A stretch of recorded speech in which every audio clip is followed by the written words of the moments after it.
welcome back. This is still the morning brief right here on Channels Television. And this time we're talking about something that is affecting everyone. If you're a Nigerian, as a manufacturer, as the other one on the other side, of course, it will definitely affect everyone. It is the manufacturing sector, because in your house, I'm sure you are using something manufactured. I mean, you didn't do it in your house. So it means that there's a process to getting all of the things that we have. And there's been a figure on headline inflation, which the NBS brought out this week, about inflation figures hitting 34.19%. But that figure was by NBS. How they came about that figure, well, we know how.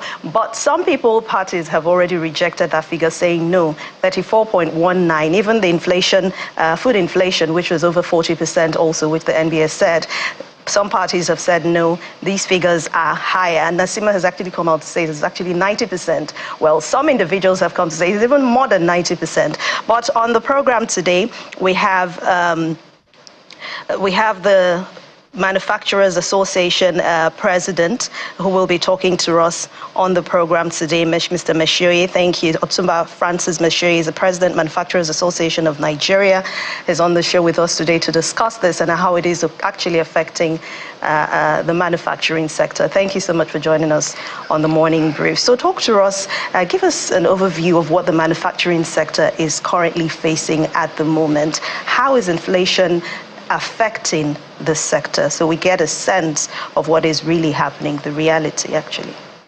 Thank you for having me.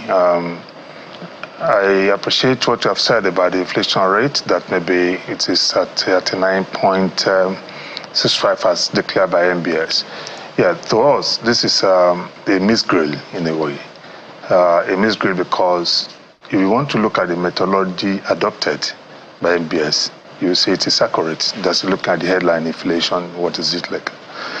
And the method used is to have a basket of products and services and use a weighted average to arrive at what would be the inflation rate at a particular point in time.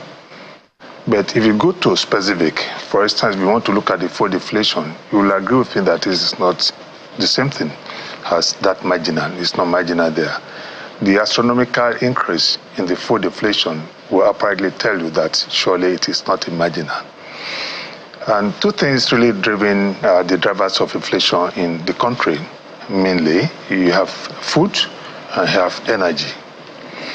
If you look at these two respectively, you find the recent time it has really shot up so much.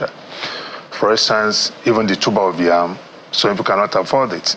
From about 1,000 naira to about 3,000, they even have to find a way to really size it. So it is not the same thing like a marginal increase.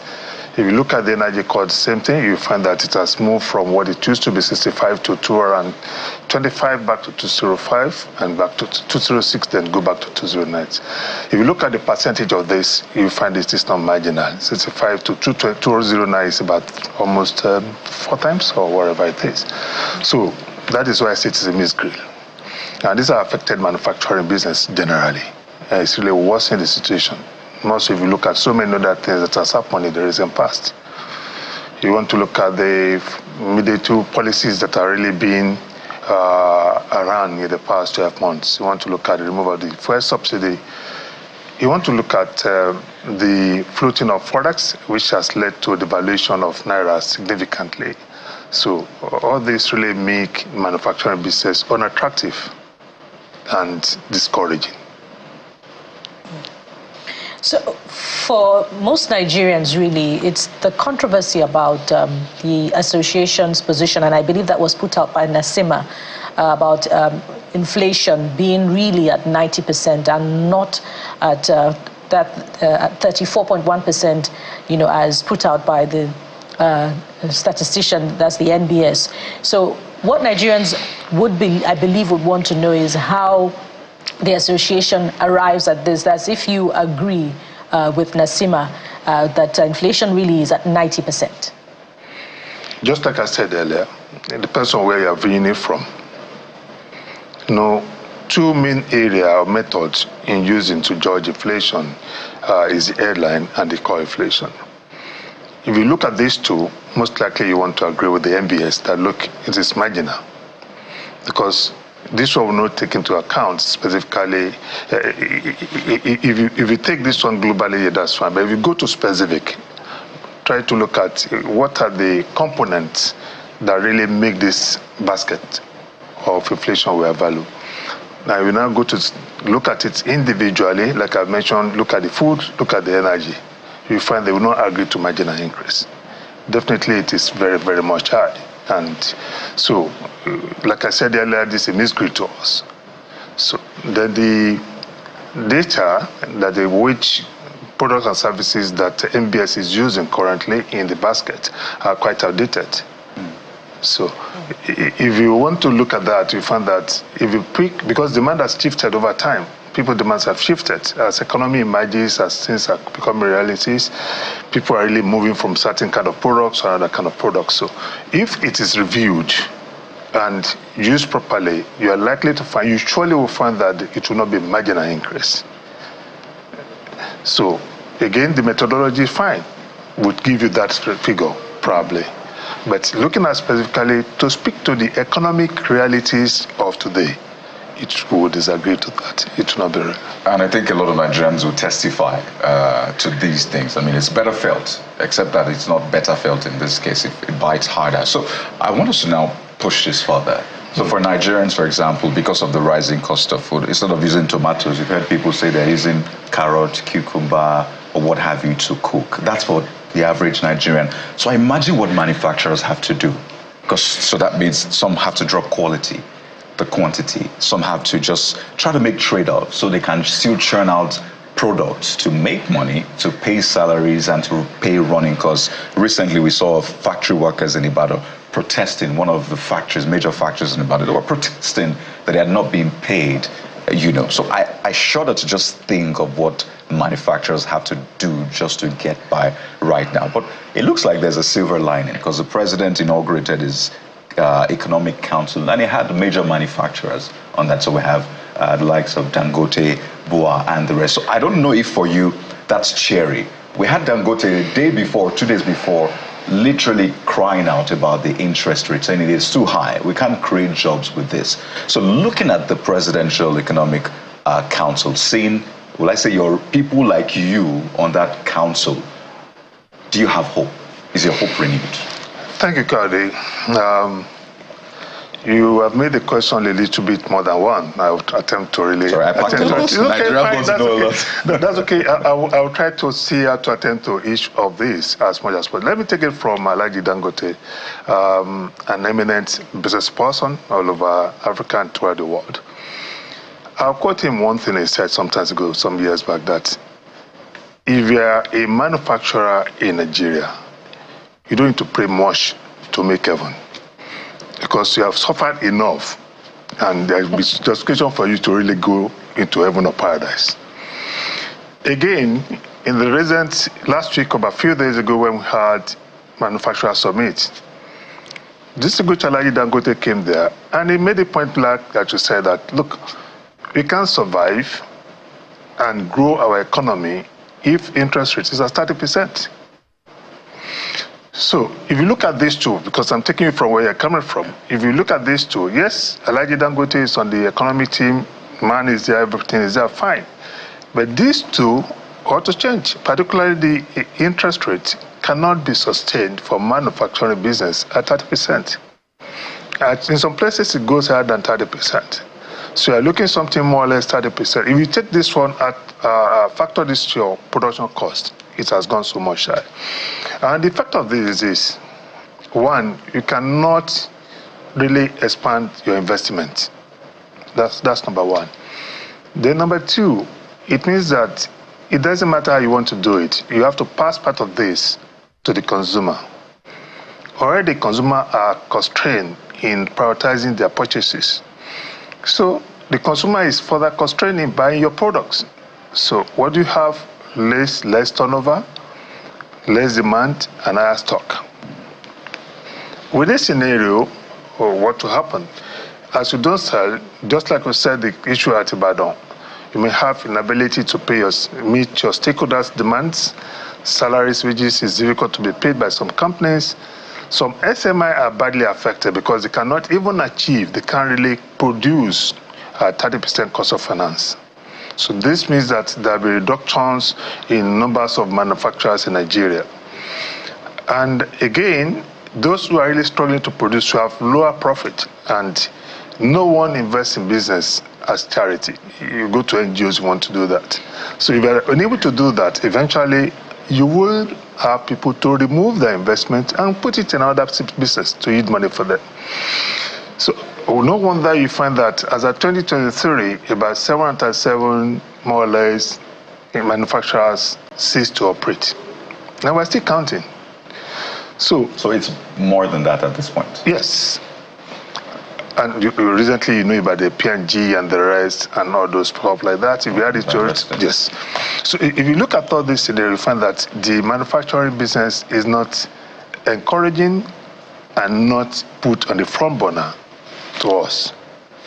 Yes, being on the economy team, this economy team is still very young anyway. I mean, so we'll propose policies, we'll bring good ideas that will really assist manufacturing business, which is the rich sector, because manufacturers are really employers of labor largely, and agriculture in particular.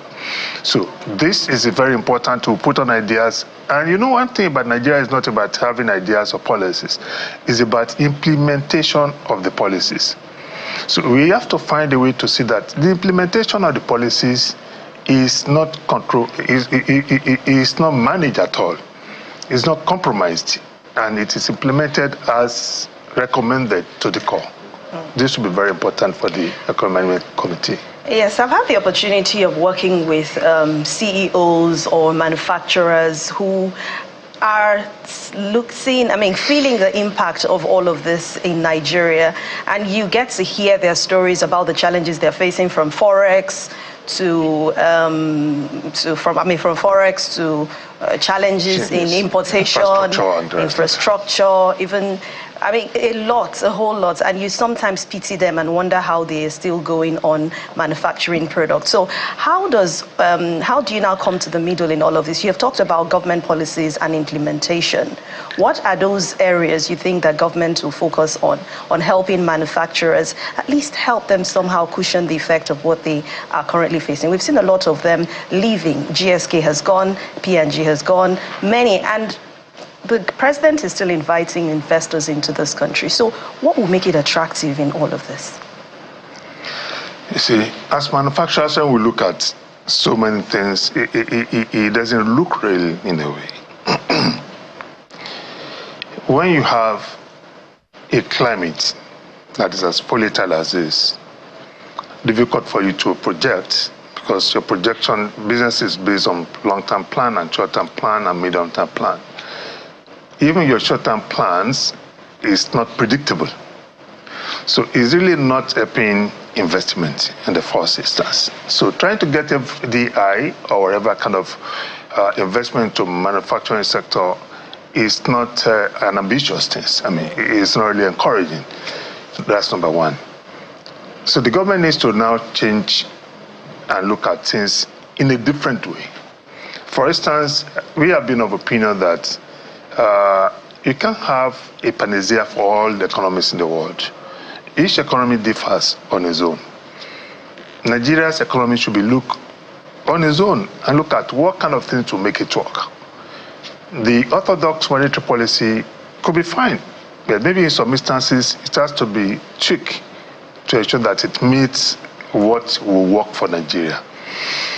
So you need to have the economic policy, monetary policy, and fiscal policy to work together. The synergy should be important.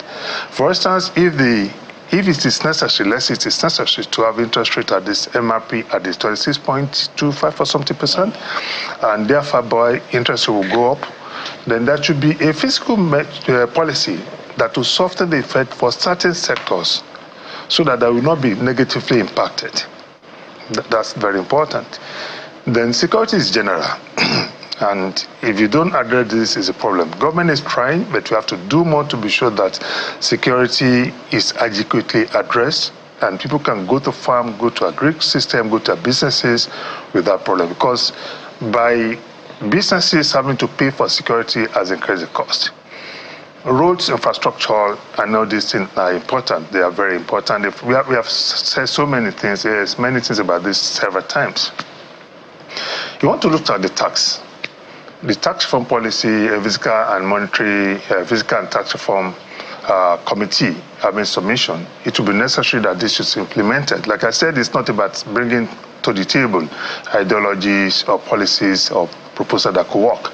It's actually about implementing them properly that works. This should be properly implemented. And government should not go on increasing taxes at this time. It is not ideal. It is actually to see that the tax net may have to be widened so that people who are doing business that are not being taxed are brought into tax nets so that it can increase revenue. Again, importantly, is that people believe that there is no subsidy again because these are really made the cost of energy in terms of NGO and things to have gone so much. So if the subsidy have been removed, so what they will do with the fund we got from this policy removal, people are really asking, can you tell us how to deploy this fund we have saved from the policy subsidy removal into certain specific area that will benefit the masses? Cost of governance too. We discussed that. Because what we do in manufacturing business, immediately this happens, you want to look at the operation. You want to see how efficiency are you operating.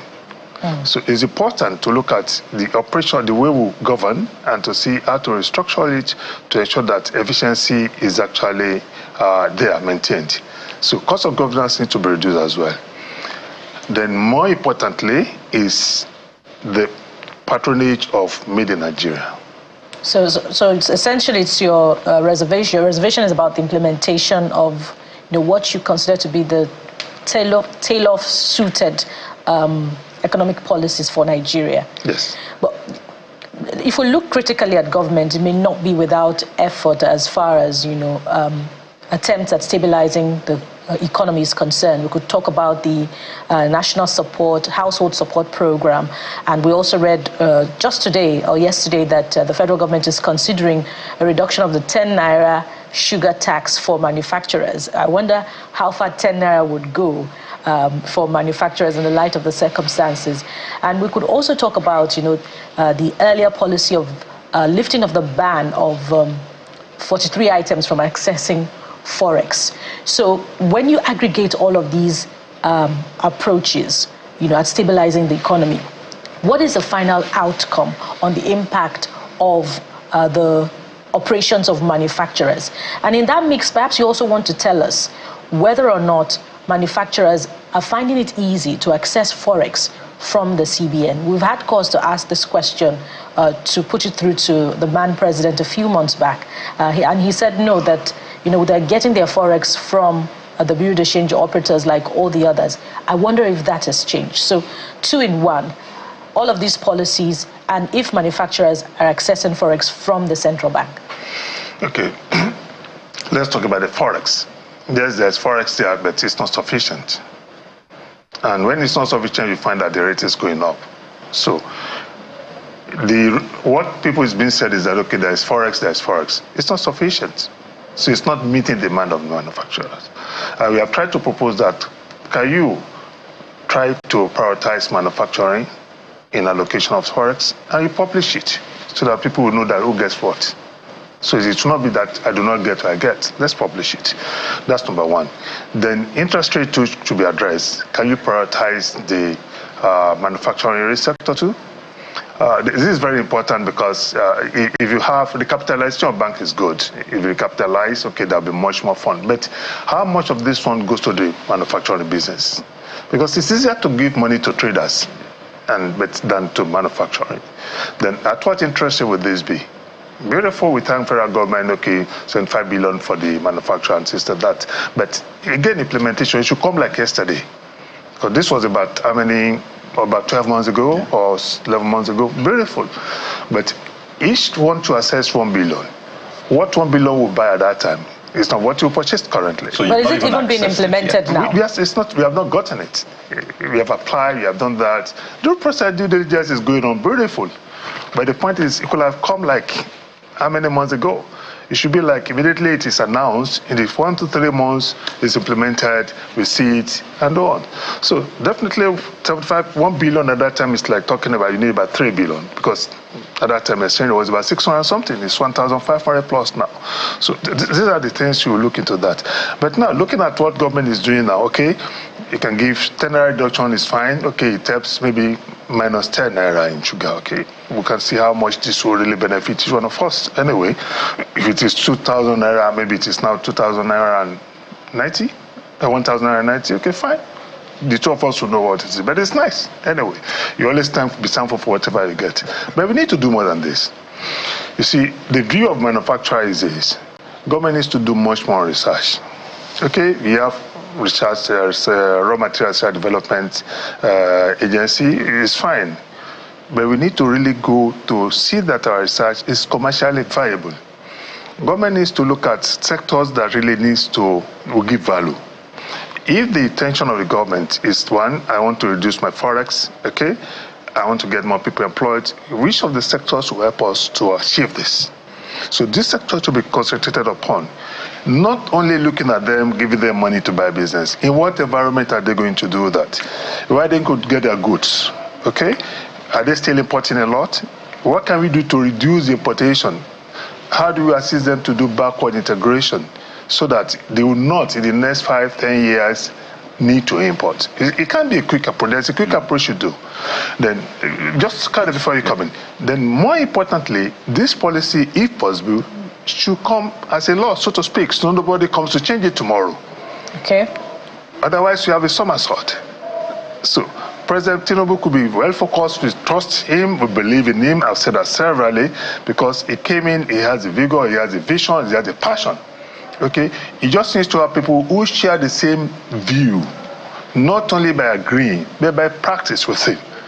Who really wants to go, so look, you pick me to do this job. I want to deliver on this job. Like he wants to say, look, I come to you to be the president.